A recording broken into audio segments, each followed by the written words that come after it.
est et qui vient, pour les siècles des siècles. Amen. L'ange du Seigneur apporta l'annonce à Marie. Et elle conçut du Saint-Esprit. Voici la servante du Seigneur. Qu'il me soit fait selon votre parole. Et le Verbe s'est fait chair. Et il a habité parmi nous. Priez pour nous, Sainte Mère de Dieu, Afin que nous soyons rendus dignes des promesses du Christ. daigne, Seigneur, répandre ta grâce dans nos âmes, afin qu'ayant connu par le message de l'ange l'incarnation du Christ, ton Fils, nous arrivions par sa passion et par sa croix à la gloire de sa résurrection. Par le Christ, notre Seigneur. Amen.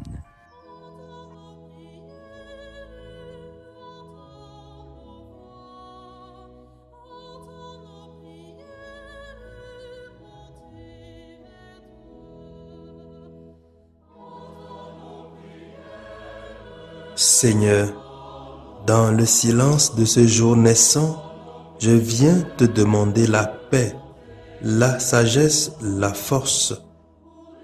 Je veux regarder aujourd'hui le monde avec des yeux tout remplis d'amour, être patient, compréhensif, doux et sage, voir au-delà des apparences tes enfants, comme tu les vois toi-même, et ainsi ne voir que le bien en chacun.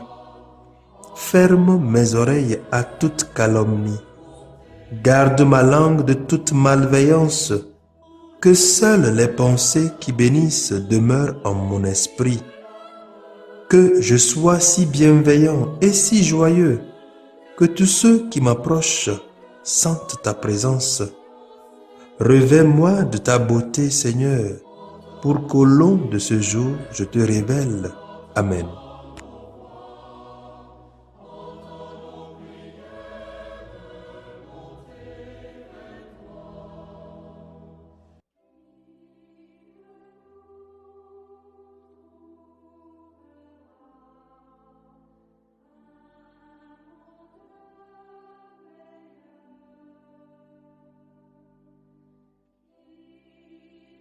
Écoutons les lectures de ce jour lues par la sœur Diane Audrey Raymond India et commentées par le père Walter Wamedi SMA. Première lecture. Lecture du livre du prophète Jérémie. Au chapitre 20, du verset 10 au verset 13. Moi, Jérémie, j'entends les calomnies de la foule. Dénoncez-le.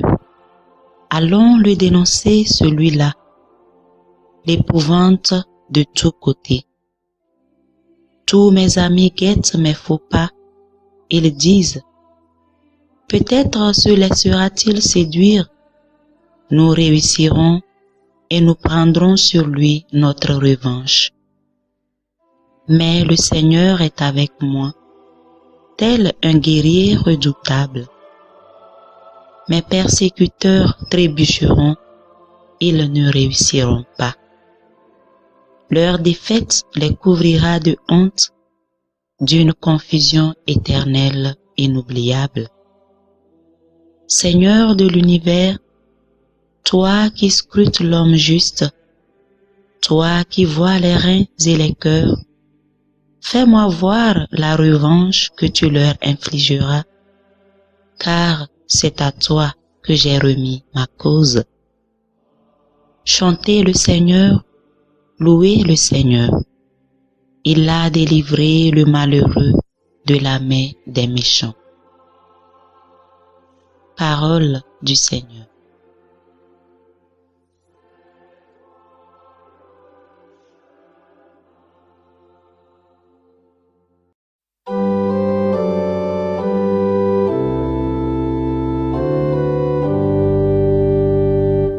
Dans ton grand amour, Dieu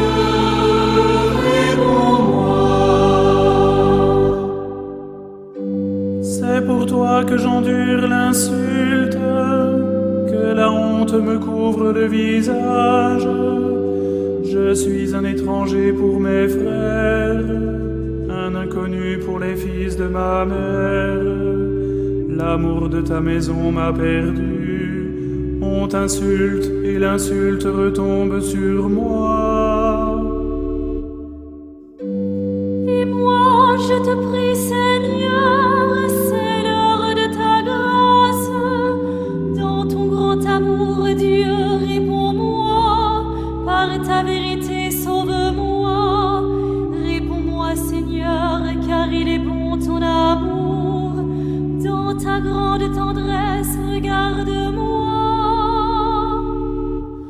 Dans ton grand amour, Dieu, réponds-moi. Les pauvres l'ont vu, ils sont en fête.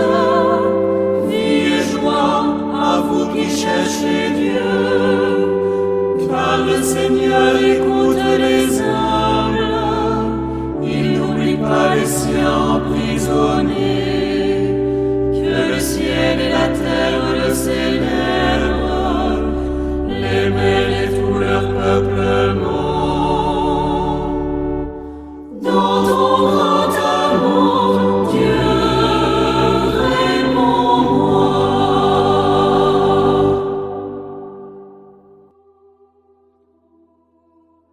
Deuxième lecture.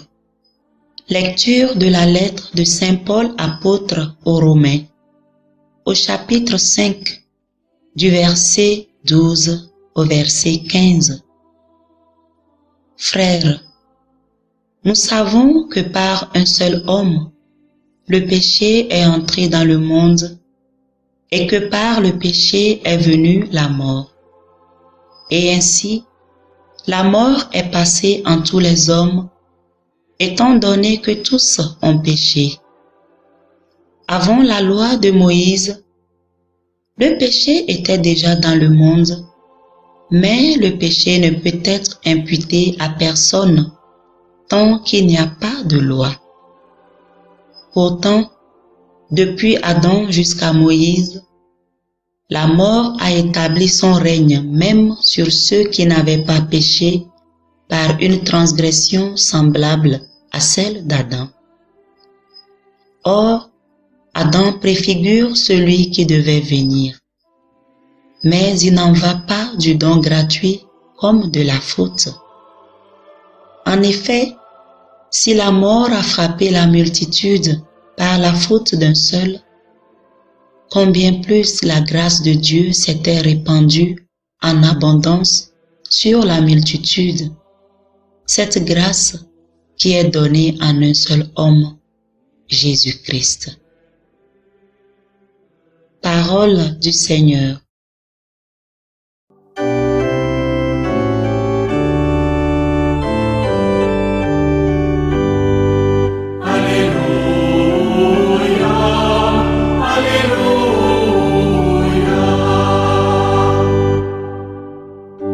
L'Esprit de vérité rendra témoignage en ma faveur, dit le Seigneur. Et vous aussi, vous allez rendre témoignage. Alléluia, Alléluia.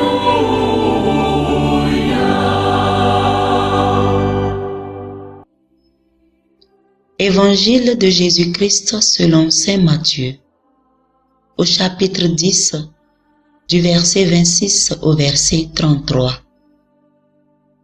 En ce temps-là, Jésus disait à ses apôtres, « Ne craignez pas les hommes, rien n'est voilé qui ne sera dévoilé, rien n'est caché qui ne sera connu. Ce que je vous dis dans les ténèbres, dites-le en pleine lumière. Ce que vous entendez au creux de l'oreille, proclamez-le sur les toits. Ne craignez pas ceux qui tuent le corps sans pouvoir tuer l'âme. Craignez plutôt celui qui peut faire périr dans la géhenne l'âme aussi bien que le corps. 2 moineaux ne sont-ils pas vendus pour un sou? Or, pas un seul ne tombe à terre sans que votre Père le veuille. Quant à vous, même les cheveux de votre tête sont tous comptés. Soyez donc sans crainte. Vous valez bien plus qu'une multitude de moineaux. Quiconque se déclarera pour moi devant les hommes, moi aussi je me déclarerai pour lui devant mon Père qui est aux cieux. Mais celui qui me réunira devant les hommes, moi aussi je le réunirai devant mon Père qui est aux cieux. Acclamons la parole de Dieu. Bien-aimés dans le Christ, nous célébrons aujourd'hui le 12e dimanche du temps ordinaire, année A, et les textes à nous proposés pour notre méditation sont d'une immense richesse. Dans la péricope de l'évangile de Matthieu qui nous est proposée en ce jour, Jésus nous dit « Ne craignez pas ceux qui tuent le corps, mais ne peuvent tuer l'âme. Craignez plutôt celui qui peut faire périr dans la géhenne l'âme aussi que le corps. » Par ces mots, Jésus nous dit « Porte tes croix en tant que chrétien, et comme au bout du tunnel, luit toujours la clarté du jour, de même seras-tu récompensé à la mesure de ta fidélité. » Notre première lecture tirée du livre de Jérémie nous remémore un pan de la vie de Jérémie ayant ce trait de caractère. Jérémie, comme tous les prophètes de Dieu, a été investi en tant que messager du Seigneur de prévenir son peuple contre le futur jugement qui les attend s'ils ne se détournent pas de leurs fautes et se convertissent. Ceux-ci se moquèrent de lui, planifièrent un coup contre lui pour le réduire au silence parce qu'il devenait gênant. Jérémie, frustré par le comportement du peuple qui s'obstinait à vivre dans le péché, décida de se taire sur leurs fautes en faisant profil bas. Il décida de ne plus être ce messager de Dieu qui révèle les desseins du Seigneur à son peuple. C'est ce moment-là que le Seigneur, qui ne se résigne jamais à vouloir le bien de son peuple, choisit pour gravir dans le cœur de Jérémie l'éternelle damnation du peuple s'il persiste dans ses péchés. Jérémie, de ce fait, brûlé par cet amour pour son peuple, décida de sortir de ses ornières en plaçant sa confiance dans le Seigneur afin de reprendre de plus belle la mission à lui confiée. Mais ceci ne fut fait sans entrave et embûche venant du peuple. Le même sort fut réservé à Jésus quand il parla ouvertement du mal qui gangrène sa société. Ce même mal fut pérennisé et continue de nos jours à être dirigé contre tous ceux-là qui mettent leur foi et leur confiance dans le Seigneur. Nombre sommes-nous aujourd'hui qui préférons mettre la lampe sous le boisseau, cacher la vérité aux hommes, refuser de les éclairer par crainte d'exposer la corruption, la malhonnêteté, l'oppression, les désirs malsains et ces maux dont souffre notre société. Mais aujourd'hui, que ces textes nous rejoignent dans notre léthargie, nous sommes invités à être ces nouveaux Jérémies de nos communautés, ces nouveaux Jérémies qui sont les porte-parole du Seigneur à travers le témoignage de notre vie qui parle plus fort que les mots. Si nous nous résignons à être ces messagers du Seigneur, alors nous hypothéquons notre propre vie et celle de l'humanité tout entière. Le destin du monde est entre nos mains. Pouvons-nous supporter ce poids de voir le monde aller à sa désuétude par notre manque de caractère? Nous pouvons nous dire aujourd'hui, je ne puis forcer qui que ce soit à retourner sur le bon chemin. Oui, frères et sœurs dans le Christ, aussi vrai que le travail de conversion ne soit notre tâche à nous appelle justement à témoigner du message de l'Évangile. L'Esprit Saint, l'agent par excellence de conversion, saura faire germer la graine plantée par notre témoignage de vie. Et si ceci doit passer par des souffrances et peines, ne crains point, car le Seigneur est toujours avec toi pour te délivrer de la main de tes ennemis. C'est lui qui garantit aussi bien le bien-être de ton corps et de ton âme.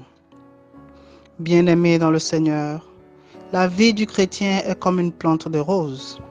Elle est faite d'épines et de la beauté de la rose en elle-même. Elle est faite de haut et de bas. C'est pour cela que Saint Paul, dans notre deuxième lecture, nous rappelle que quand bien même le péché fut introduit dans le monde par un seul homme, Adam, par un seul homme, le Christ, la grâce a surabondé. Il nous fait remarquer que chaque fois que nous pensons au péché originel, ayons également une pensée pour la grâce originelle qui nous est accordée par la mort du Christ. Alors, confiants de ceci, nous pourrons œuvrer généreusement pour la construction d'un monde nouveau et d'un monde plus juste. Que la grâce du Seigneur nous y aide. Amen.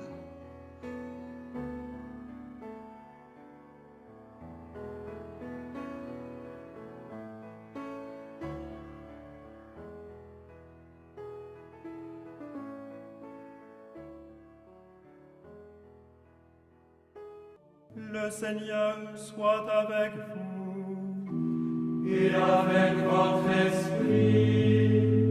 Que Dieu Tout-Puissant vous bénisse, le Père, le Fils et le Saint-Esprit.